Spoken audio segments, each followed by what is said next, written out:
Hey, what's going on YouTube? My name is Matticus. I've got a background in cybersecurity and penetration testing, and I wanted to look into some of the experiences I've had with helping companies adjust their security posture to be safer in the wake of or with the increased threat of, violence, robbery, and the physical intrusion of their places of business. So I have some YouTube videos pulled up that I want to go through and give some perspective on. Later on in the video, I will get into some tips that I have for anyone that has a large collection that maybe needs some additional security around it, especially if you're running a retail store or if it's well understood where you're storing your expensive cardboard. Stealing $15,000 worth of cards. 39 seconds. My first thought was I hope that my employee was a... Okay. And that's great that his first thought is about his employee. Let's talk about the card lab. From this perspective, what are we doing right and what are we doing wrong? I would say, for one, I see loaded glass display cases that looks like they weren't even touched during this robbery. I see a lot of sealed product just out on an open shelf. Anytime you're adding a lock or you're adding a gate, a barrier, you're going to decrease the likelihood of an attacker actually going for a heist like this. Some of those deterrents could have been used in this instance to make it more difficult to grab the sealed product, and that may have staved off this particular group of thieves. I think there are some additional concerns around the state of the display cases, the seeming lack of employees in this situation as well. It's not clear to me based on this video, like where the employee was or how these guys got in the door in the first place. Maybe they'll address that. Night. I'm relieved that she was not downstairs because that could have been way worse, but she... And cards like these ones have tripled in Pokemon value. cards. Their worth. Just days ago in New Jersey, another store was robbed of $40,000 worth of Pokemon cards. Games of Brentwood, too, says they've been hit. Cards. Games.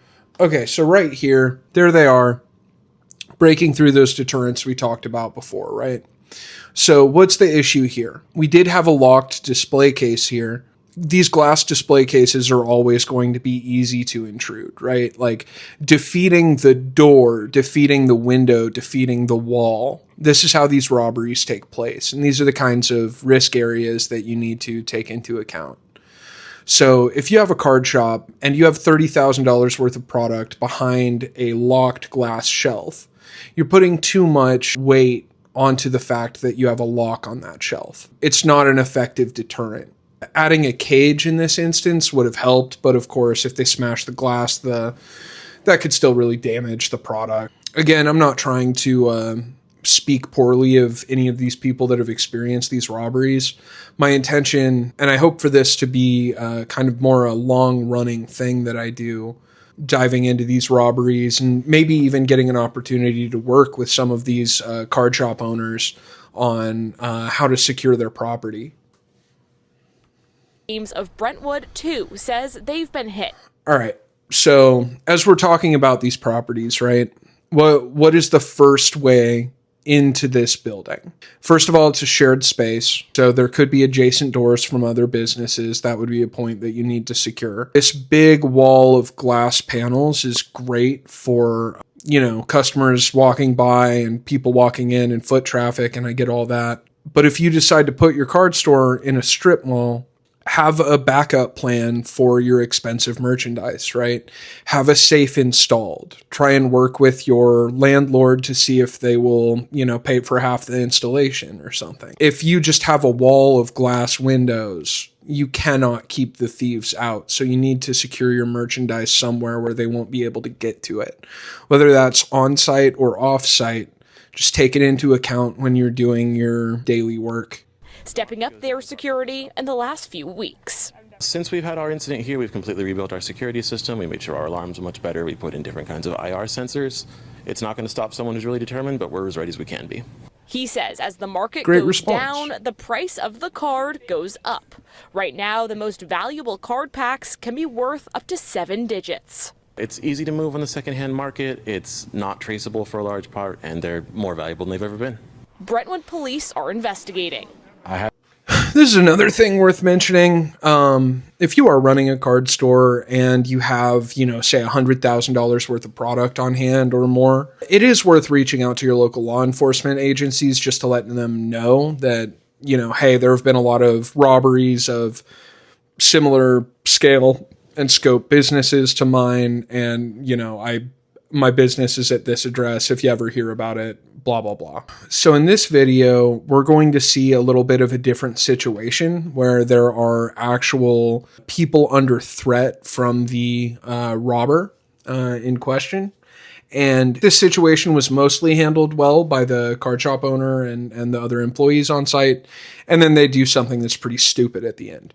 On the morning of June 18th, security video shows a man walk into the Missing No Pokemon card store in St. Alexis, holding what appears to be a firearm. He's not looking for cash, but for expensive collectibles. Came inside, so I step up and I went to him. Then he showed me a gun. And he told to everyone to stand up. The store was full of customers, one a 10-year-old boy. They stand paralyzed while the robber fills a hockey bag with $30,000 worth of merchandise. On his way out the door, gun still in hand, he says thank you. But owners Jean-François Etu and Charles Bro-Parizeau weren't going to let him get away easy. They burst out of the store with baseball bats, smashing the robber's taillights and passenger side window as he This speeds is away. not the move. We want do not do the this. police recognize the car. Their strategy I get worked. being frustrated about it, but if someone shows up with a gun, what you need to do is let them do whatever they're going to do, and then, come out on the other side alive. This is an entirely different kind of situation, but we see some of the same kind of issue. Very valuable product just out on an open shelf behind the counter, at a cage, at a lock. Add some friction between the attacker and, whatever you're trying to protect. Here, I think they did a good job of just, standing down and keep their customers safe, because really that's the much bigger liability in a situation like this. He already had the time to take the hockey bag with all the stuff that he stole to us and give them to another person. Okay. So we didn't get our stock back. Customers at Missing No now have to buzz to get in. There's a button behind the till that unlocks the front door and extra security cameras covering every square inch of the store. These bars were installed 2 years ago when the store first opened, as the value of Pokemon cards began to skyrocket. And I think that is a valid approach, vetting people before they're actually able to come into your establishment. When it's a matter of life or death, you need to act towards protecting human life, especially if you're the shop owner in this situation, right? Like, no matter what, they could grab all your Evolving Skies packs in your glass case, but that's a lot less valuable than your life or the life of, that kid in your card shop. Good on these guys for keeping the violence back until the guy got in his car, but that is not the move. Do not chase after such an attacker, right? Reach out to your local law enforcement, let them handle it. Have an insurance policy, start your claim, know what was taken, have video recording. Like, you're doing a lot of it already, but even now, even post robbery, right? They're showing this guy his inventory. I see 4 cases of sealed product just out in an open shelf right behind the counter still, right?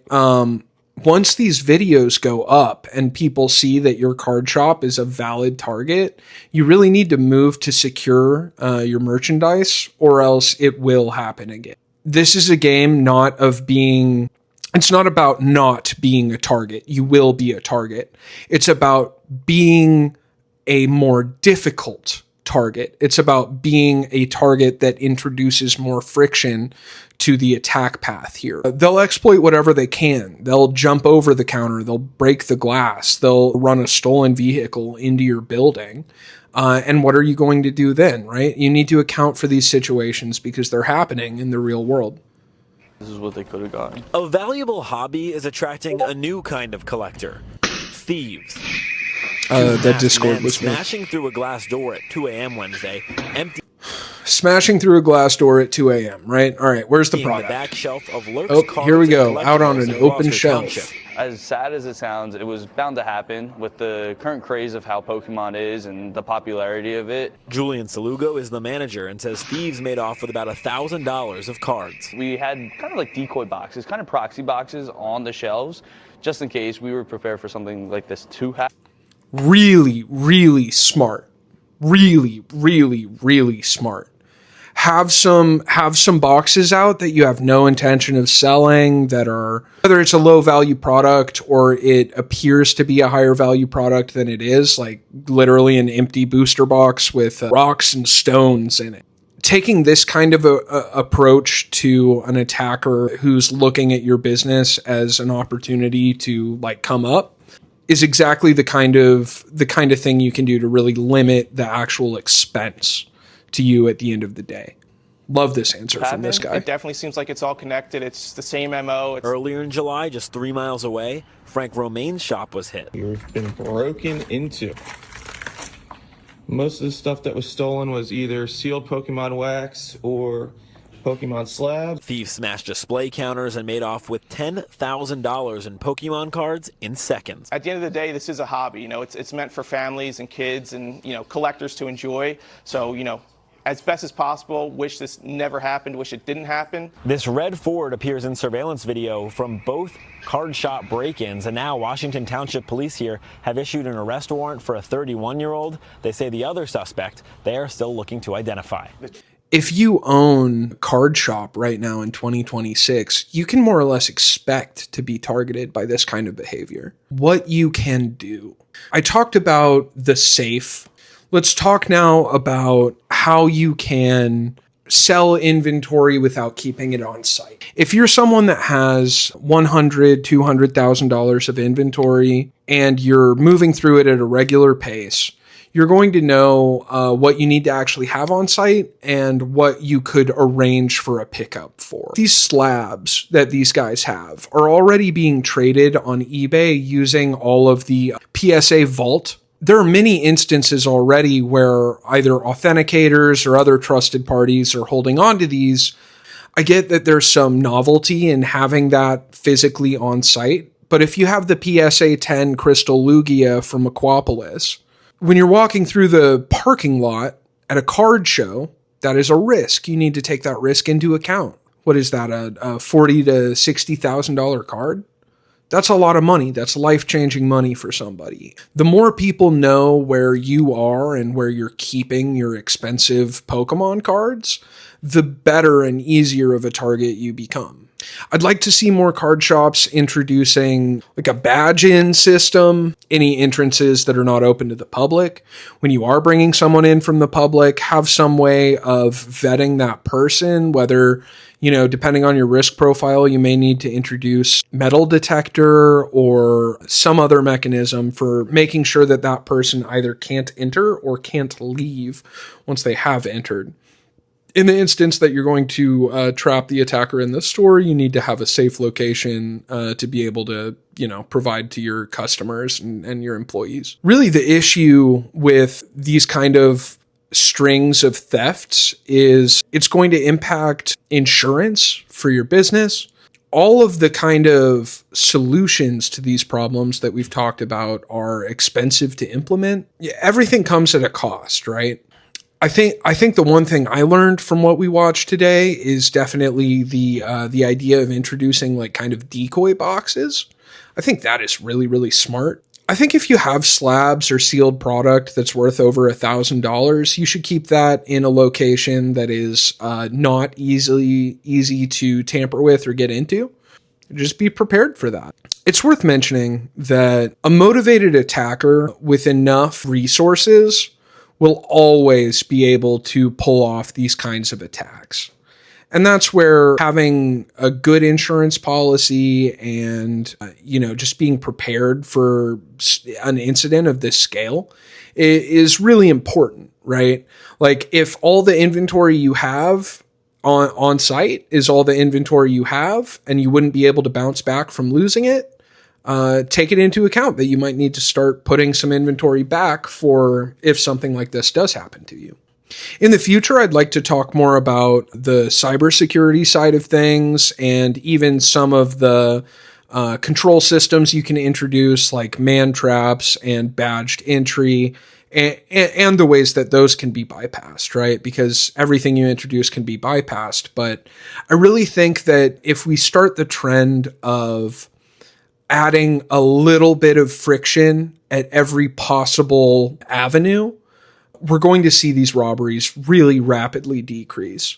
If you're a good target, or if you've been targeted in the past, I'd love for you to reach out to me. You can just comment here on YouTube, and I'd love to start the dialogue of how to protect your store in particular. This has been a little bit of a different video for me. Let me know if you liked it. Again, my name is Matticus, and I'm really excited to meet you all. If you made it this far in the video, please like, subscribe, and leave a comment.